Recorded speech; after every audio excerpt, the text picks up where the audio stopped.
Thank you very much. Dr. Benishek, you're recognized. Thank you, Mr. Chairman. I, too, would like to thank you all for being here this morning. I just want to follow up on something with Dr. McCarthy that's been bugging me since I've been around here. And I don't know, I mean, is it emblematic of what's going on? Is it a sign of the sincerity of the VA? But I have an issue with when you call the VA hospital and there's an automated message that says, dial 1 for the pharmacy, dial 2 for the outpatient clinic, dial 3 for the OR, but if you have a mental health crisis, please hang up and dial a 10-digit number, okay? So this is a pet peeve of mine, all right? And I have been working on this, and not only in my district, they fix that, all right? Because I've been on it all the time. But as of this morning, in Michigan, the Iron Mountain VA and the Saginaw VA have fixed it, but there's still three medical centers in Michigan that you have to hang up and dial an 800 number. Now, I brought this up in committee a long time ago, and I'm asking why this is not fixed. And they said, well, it'll all be fixed in 6 months. Well, that was more than 6 months ago. And I'd like to know why we just can't fix this right now. Why does this change take so long? So you agree it should be fixed, right? Oh, sir, is there absolutely. Anybody? I have good news. You want some good news? There are 12 VAs where you can press 1 and get directly connected from the medical center. 12 to the crisis line. That's what I'm telling you. That's not very many. Hawaii and a few other places, which is pretty great in terms of the technology. It's not all of them, and it should be all of them, and that is clearly in the works. And yeah, but you see, this is why I bring this up, okay? Because to me, this is something that should be just fixed automatically without taking a year to do it, all right? So here we are talking about mental health crisis, all right? Mm-hmm. And you can't do this. So, you understand what I'm saying? We got all kinds of huge problems to solve in dealing with mental health patients, and you can't fix this? It is outrageous. I mean, I'm amazed by this. I mean, it hurts me because these are blocking and tackling. This is solving the individual problems that veterans have when calling. This is a crucial thing. I mean, I've had individuals talk to me about this very problem, you know, and they try to kill themselves in the parking lot of the VA because they couldn't get help. So what I'm trying to tell you in my comment here is that this is a blocking, tackling, minor thing that these are the kind of things you got to fix every day and not take a year to do it.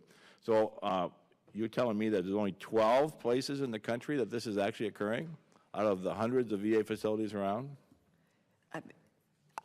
It's my understanding it was 12 the last time I checked. I know that it's rolling out really quickly.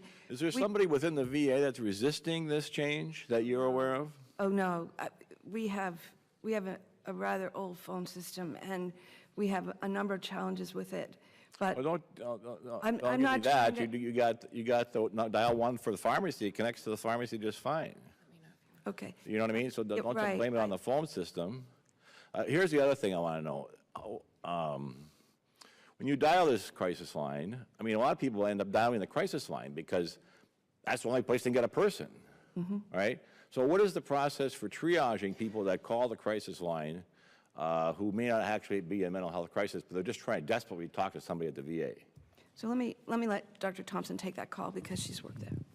Thank you, sir. These are such important points, and I do want to, by the end of the summer, all of the VAs will have rolled out the Press 7 so that those Press 7 numbers get to the Veterans Crisis Line. The reason that they have to pilot it is because they have to know how many people will be available at the crisis line as they roll this out. Otherwise, there won't be enough people to answer those calls. Right now you're saying the 800 number, there's nobody there? I'm sorry, sir? No, sir. No. Your answer makes me suggest that you're not rolling it out because you don't have people behind the scenes to do it. No, we have to. There's just you have to pilot things in order to understand what the rollout's going to be. But I assure you that by the end of the summer, all VAs will be rolled out. But we absolutely understand. That was what you said last year. Your concerns. This has taken longer than we had thought, and we personally tested it. And what about the question I just asked? about the? Yes, sir. So when people, and I worked in the crisis line for 5 years, when people call the crisis line, there is a set of questions to ensure that the person isn't at immediate risk and they need somebody right away, which happens 30 to 40 times a day where somebody needs that immediate help because they're in the process of dying by suicide. They can't commit to being safe. So, How many questions is it? I mean, it varies as far as, there are certainly like a few questions that are How long does it important take? for a suicide risk assessment. How long does it take? To do a suicide risk assessment? On the phone, yeah. The immediate question is are you safe right now, really?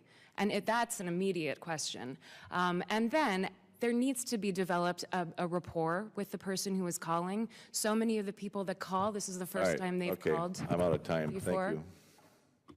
I would glad to give you some more if you need it.